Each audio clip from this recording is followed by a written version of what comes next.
बिस्मिल्लाहिर्रहमानिर्रहीम, अस्सलाम वालेकुम। जैसे कि हमने पिछले लेक्चर में ये बात की थी कि हम लिवर के बीमारियों के मुतालिक हम बात कर रहे थे, तो इस वीडियो में हम गुर्दे के जो फेलियर होते हैं उनके बारे में और उनके सिम्टम्स और ट्रीटमेंट के बारे में हम बात करेंगे। तो आइए हम उनके बारे में बात करते हैं।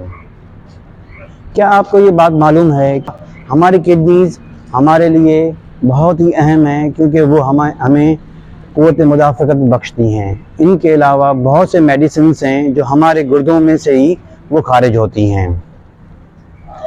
इन फंक्शंस के अलावा गुर्दे एक और काम करते हैं कि हमारी बॉडी में जितना भी वेस्ट मटेरियल है वो हमारे पेशाब यूरिनेशन के शक्ल में वो वहाँ से खारिज हो जाती है।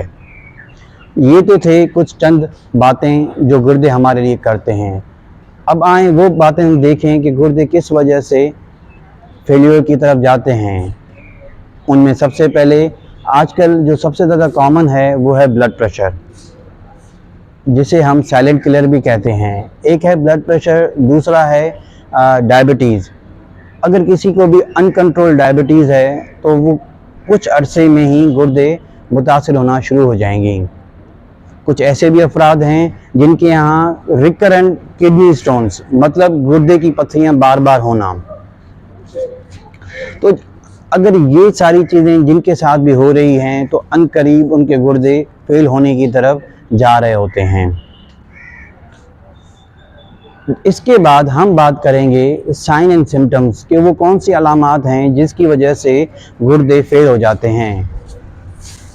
मतलब वो कौन सी अलामात हैं जब गुर्दे फेल हो जाते हैं तो इंसान को बर्दाश्त करनी पड़ती हैं।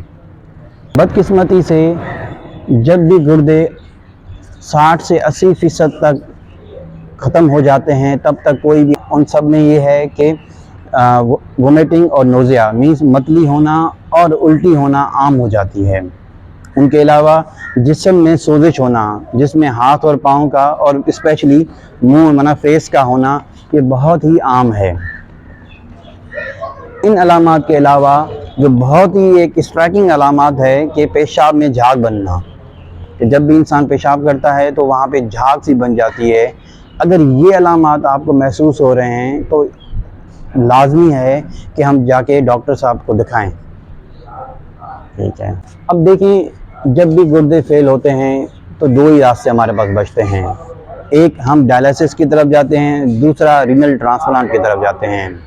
ये दोनों चीज़ें बहुत ही ज़्यादा मुश्किल और कॉम्प्लिकेटेड हैं। जब भी इंसान डायलिसिस पे आ जाता है तो उनकी ज़िंदगी बहुत ही ज़्यादा कंप्रोमाइज़ हो जाती है, और ट्रांसप्लांट उनमें अलग खर्चा और दूसरा भी कि डोनर का मिलना, ये बहुत से मुश्किलात हैं। तो हमें ये लाजमी है कि हम प्रिवेंशन की तरफ पहले जाएं। अब इन प्रिवेंशन में कुछ चीज़ें हैं जो हम कर सकते हैं जिससे हमें गुर्दों की बीमारियों से महफूज रहा जा सकता है। उनमें सबसे पहले है पानी का ज़्यादा इस्तेमाल। तो रोज़ाना 8 से 10 गिलास लाजमी पानी पिएं।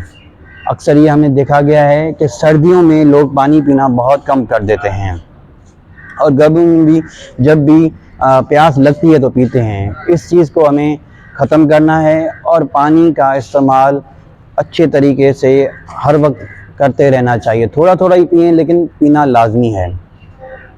इनके अलावा हमें अपने ग़िज़ा में सॉल्ट रिस्ट्रिक्शन बहुत ही लाजमी करनी है।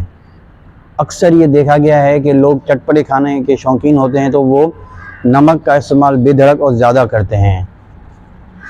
जब नमक का इस्तेमाल इतना ज़्यादा होगा तो स्लोली एंड ग्रेजुअली, आहिस्ते आहिस्ते हमारे गुर्दे मुतासिर होने की तरफ जाएंगे। और इसमें ये बात बहुत ही अहम है कि जब गुर्दे एक बार ख़त्म हो जाते हैं तो वो वापस रिकवर नहीं कर पाते। अब इसमें मैं ये बताता चलूँ कि किडनी स्टोन्स में क्या होता है कि स्टेज 1, 2, 3, जब अगर किडनी स्टोन स्टेज 2 पर आ गया तो वो वापस नहीं होगा, फिर उतना ही फंक्शन किडनी का रह जाएगा। तो हमारे लिए ये बहुत लाजमी है कि हम एहतियाती तदाबीर का ख्याल करें और गुर्दों की बीमारियों से बचें। इनके साथ साथ हमें अपनी ज़िंदगी में, जैसे मैं अपने हमेशा हर वीडियो में कहता रहता हूँ कि वॉक और बैलेंस डाइट को शामिल करना होगा। जब तक ये चीज़ें हमारे डाइट में शामिल नहीं होगी, हमें उसी तरह मसले चलते रहेंगे। इस वीडियो को यहाँ पर इख्तिताम करते हैं। अगर आपको ये वीडियो इन्फॉर्मेटिव और वैल्यूबल लगी है तो आप अपने रिलेटिव्स, फ्रेंड्स में इस वीडियो को शेयर करें ताकि हमारा जो मिशन है कि आगाही जाए। ठीक है, डॉक्टर्स के पास जाके लाखों रुपए खर्च करने से बेहतर है और तकलीफ़ के साथ तो हम पहले ही अपनी सेहत को बरकरार रखें और वो चीज़ें जो एहतियाती तदाबीर प्रिवेंशन में आती है वो लाजमी करें। Thank you.